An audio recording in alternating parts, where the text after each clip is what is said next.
बिस्मिल्लाह रहमान रहीम अस्सलामु आलैकुम। आज के आमी जीरा पानी करब।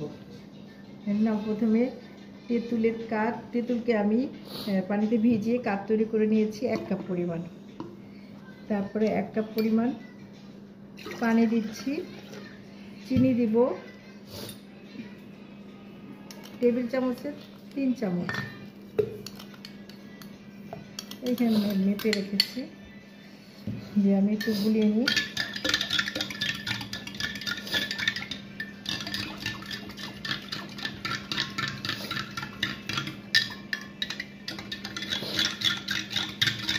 চিনিটা গুলে গেলে আমি এখন জিরা পাউডার দিব 2 চামচ।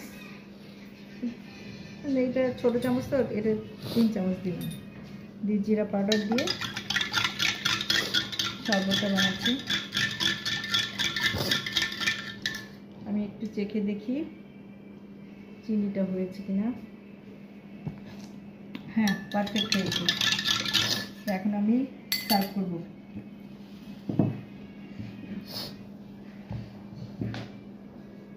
আগে আমি বরফ কুচি দিয়ে নিই।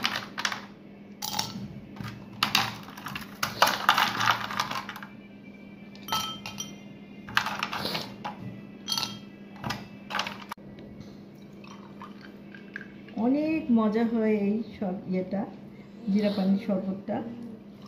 এই গরমে এটা একটা পারফেক্ট শরবত, পেটের জন্য অনেক ভালো। আপনারা ট্রাই করবেন। এখন যে গরম পড়ছে এই শরবতটা প্রতিদিন খাওয়া উচিত। আমি এটা শরবতটা খান, সবার ভালো লাগবে। প্লিজ ভালো লাগলে আমার ফেসবুক আইডিটাকে আমাকে শেয়ার করবেন, লাইক করে দিবেন। অনেক অনেক ধন্যবাদ। আমার ইউটিউব চ্যানেলটাকে শেয়ার লাইক দিবেন। Thank you very much.